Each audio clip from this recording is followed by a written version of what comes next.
If you ever observe children playing, you'll notice that their bodies move so naturally and easily.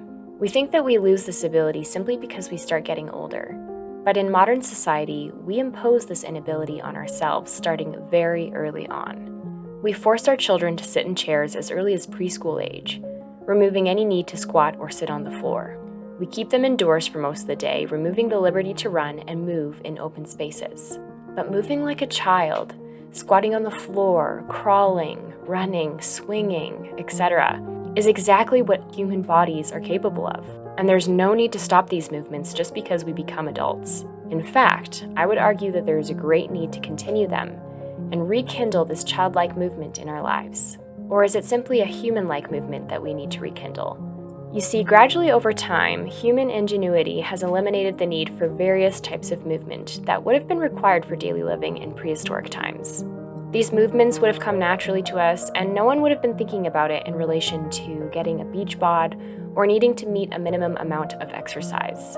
This daily movement would have kept us fit and healthy, and we wouldn't have had to think much about it. This type of natural functional movement is exactly what our bodies are built for. For roughly 95% of our history as anatomically modern humans on this planet, it is how we have been moving. So if we suddenly stop, of course there are going to be repercussions. But if we start to move more like our ancestors, our bodies will thank us now and as we age. So with that, here are my suggestions of how to start moving more like our ancestors, regardless of how active of a lifestyle you currently lead. Now, these tips are given with the disclaimer that you should only try all of these if you have full mobility, are injury-free, and do not have any underlying health conditions that would prevent you from moving. With that being said, take what works for you from this video and leave the rest behind. Number 1. Reframe how you look at movement. A lot of us have come to believe that as long as we hit our 30 minutes of daily exercise, we're good to go. But our bodies need different kinds of movement throughout the whole day, not just for 30 minutes a day at the gym. While daily minimum exercise is certainly better than nothing, we're doing ourselves a disservice if we think that we don't need to bother or think about movement the rest of the day. Our bodies are capable of amazing feats and a wide range of movements that our ancestors had to use regularly for survival, such as bending, crawling, climbing, balancing, carrying, squatting, hanging, running, and walking, just to name a few. Nowadays, we simply don't utilize these movements enough. Our relationship with movement also suffers when we think that the only thing it's good for is to look a certain way or weigh a certain amount. Katie Bowman, in her book Move Your DNA, explains this unhealthy relationship with movement very well. She says, our current model sets both food and movement as a negative. Eating food, a biological imperative, makes us feel guilty, and we turn to movement, also a biological imperative, into punishment. Atonement for diet through exercise. It is no wonder so many people feel unable to begin moving and eating in a way that honors both food and our innate ability to move.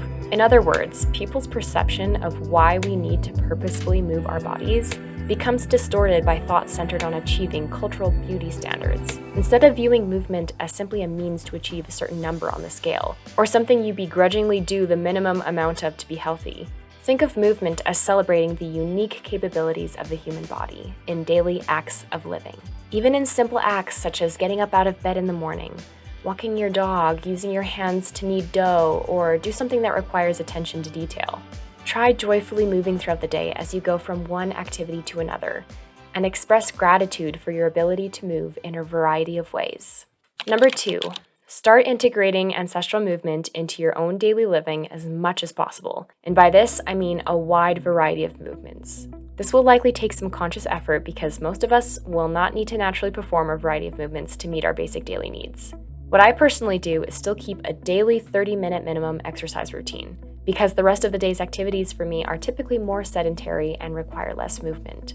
So I make sure that I have a higher intensity workout once a day as my baseline, but then I intentionally ask myself, how can I incorporate different types of movement into the rest of my day? For example, the types of ancestral movement I try to use as I'm going about my activities at home are squatting and sitting on the floor, and giving myself regular breaks to just walk around. Ask yourself, how can I weave in a variety of movements into the fabric of my life so that it starts to become habitual?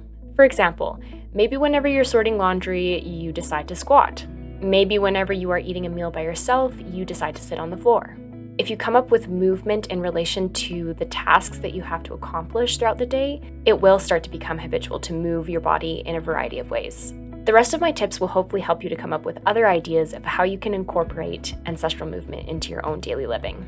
Number 3, sit on the ground and squat more often, rather than always opting for sitting in chairs. Chairs have only been around for about 5,000 years, so in the grand scheme of things, they haven't been around for very long in our human history, but they've become pervasive in daily modern living. So much so that some of us are sitting for roughly 8 hours a day in them. Unfortunately, a 30-minute workout will not compensate for sitting in a chair the rest of the day. Our bodies contain lymph fluid, which manages fluid levels in the body, immunological defense, and lipid absorption. And it only circulates well in our bodies if we are moving our bodies in a variety of ways. Sitting for hours at a time will impede the circulation of lymph fluid and comes with a host of other adverse health effects. So if you work a more sedentary job, like an office job, do whatever it takes to get yourself a standing desk. When you have the opportunity, rather than sitting in a chair, sit on the floor or the ground outside. There is a greater range of motion in both sitting and getting back up again that we simply don't experience when using chairs. If you have not sat on the floor for a really long time, I recommend starting off really slowly with this. Sit on the floor for even just 1 minute and then gradually increase the amount of time. If our bodies have not been used to these ancestral movements for years, it will take time for our bodies to readjust to these natural movements. But if you're a little uncomfortable, that's okay. A bit of discomfort actually helps you move more as you readjust more often to find a comfortable sitting position. You can also use cushions and blankets to sit on for comfort as well. Number 4, don't underestimate the power of walking. It's the most basic form of human movement. Human beings are built for bipedalism and have bodies capable of walking for long distances over many different kinds of terrain. I think that people have a tendency to want to really overcompensate at the gym after a day of just being super sedentary, and they often forget the simple movements like walking. It is so underrated. Our prehistoric ancestors walked a lot, roughly 6 to 9 miles a day, going about their daily living, simply because it was the only method of transportation. In this world of convenience and a host of transportation options, we once again have to consciously choose to walk more. In particular, I suggest choosing to walk more in as wild of a place as you can find in your area, as often as you can. Get into places where the ground isn't level and smooth as it often is in our constructed, manufactured, modern environments. As you walk on uneven ground, you will experience a host of benefits that you won't receive walking mindlessly on the sidewalk, such as improved balance, better coordination, and joint flexibility, and even stimulating the mind. This is something anyone can do if they make it a priority. Even in cities, you can usually find a more natural area. This could be as simple as walking on the ground or grass beside a paved path. It is the small changes that over the long run make a huge difference. Number 5, implement an outdoor movement practice in as wild of a place as you can find. It's important that we do not limit our movement practice solely to indoor gyms. As Arthur Haynes puts it in his book, A New Path, in constructed human-made environments, our bodies simply do not need to work through the same range of movements as those moving or living in wild settings. This means that certain portions of our musculoskeletal system fail to receive the movement nourishment they require for health. So get out to a natural area however often you can and think to yourself, how can I move in my environment right now? Where can I crawl? Where can I balance? Where can I climb and swing? What could I lift and carry? Explore these ancestral movements outside. Even if you live in a city, you can still find places to balance, grass to crawl on, etc. The most important thing is to get outside and have fun exploring playful, joyful movement. Number 6. Dance more. Dance every day if you can. Make a playlist of songs that you just can't resist moving to, and then when you need a movement break, play a song and just let the movement come organically. To me, this is the easiest and most joyful way to incorporate more movement into my life. And there is something so uniquely human about how we express ourselves through dance that I just love tapping into. Now, if you're one of those people that insists that dancing isn't for them, that's okay. If you really don't enjoy dancing, then explore other ways to move your body that you enjoy. Maybe join a sports team or a class, and just find ways to move that light you up. I hope that these tips and suggestions were helpful to you. If you're looking for another resource to help you start incorporating more natural movement back into your life, I suggest looking into MovNat. This is not sponsored or anything, I just think that MovNat is a really good resource for people who want extra support and information as they seek to move their bodies in a more natural, organic way. I will leave the link down below to their website for you to check them out. It might feel overwhelming to try and move more like our prehistoric ancestors, and some of us might feel the pressure to try and move just as much as they did. But this is not about replicating ancestral movement exactly or striving for some sort of perfection that doesn't exist. It's simply about inviting more functional and joyful movement into our lives to give our bodies and minds the nourishment they need. Movement truly is medicine, so let's allow ourselves to heal.